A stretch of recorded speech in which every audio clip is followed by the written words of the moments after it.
Hello again, and thank you for checking out Out Loud, our online Bible study, looking at the letter of First John.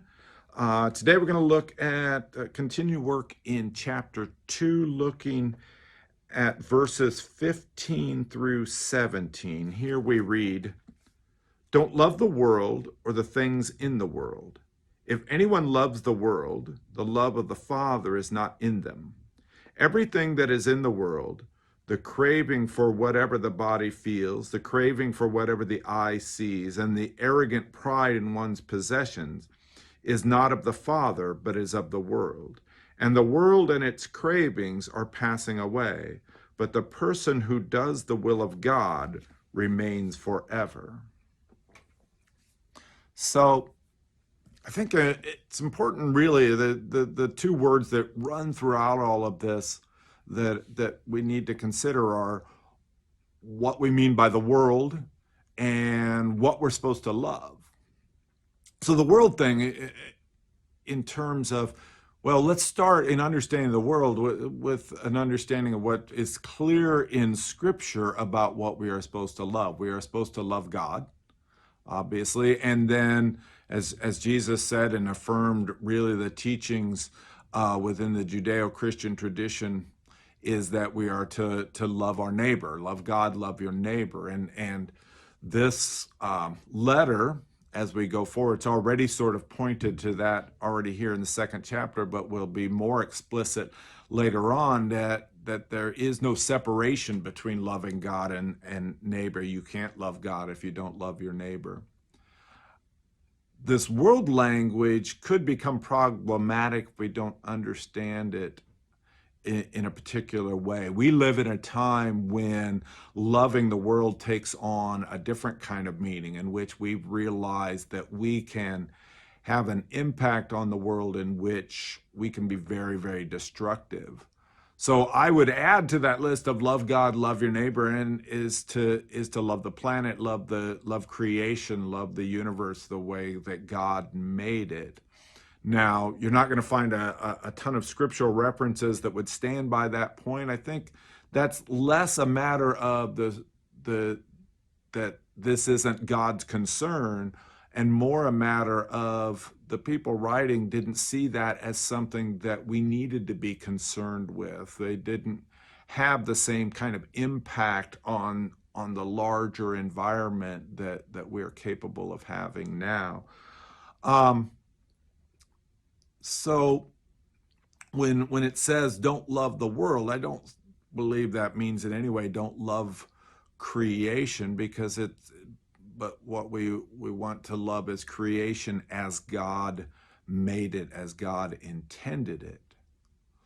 So when we say don't love the world, I think a good way to define that is don't love the things of the world that we have made, that humanity has made, the kinds of ways that we have adjusted and shaped the world ourselves.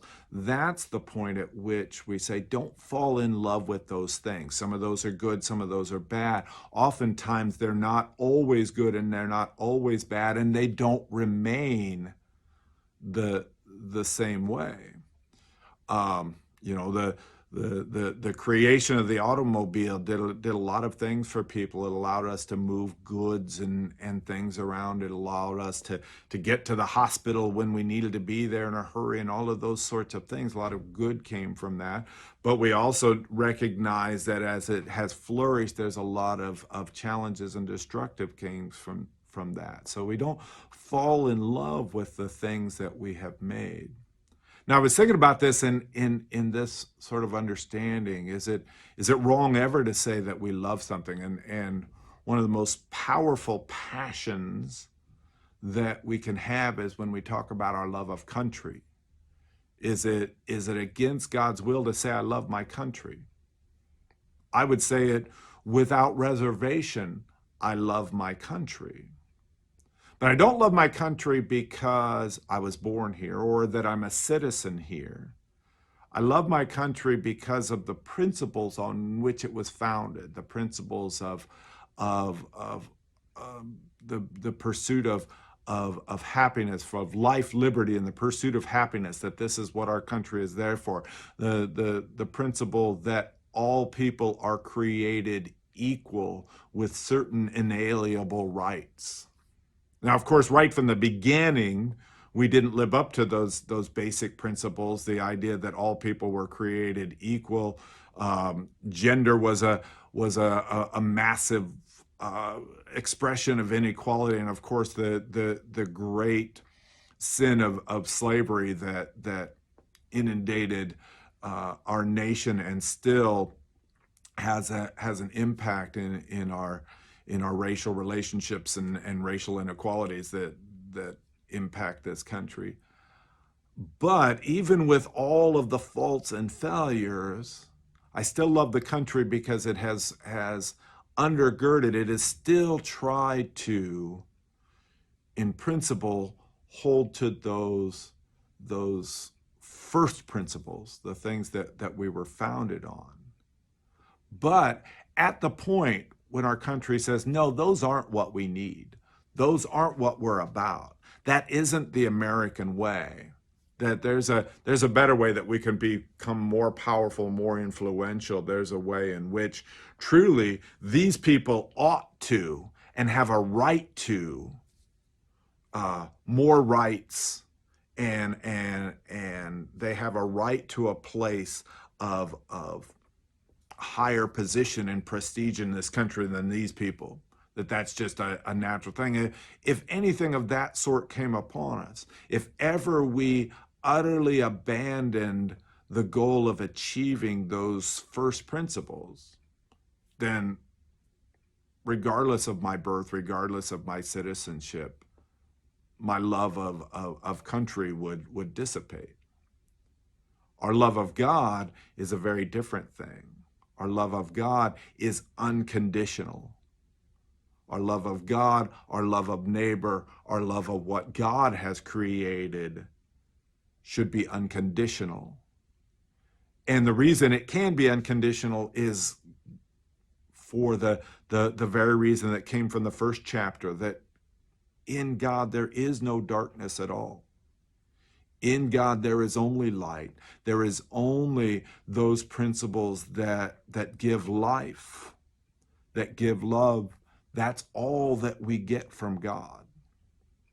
Anything else comes from those things that were created by forces outside of God, which is possible in my mind, because I think that's part of what being created in the image of God means. Earlier I said being created in the image of God means that we are naturally drawn to love one another and to love God. Also, it means that being created in the image of God is that God created in us the ability to create.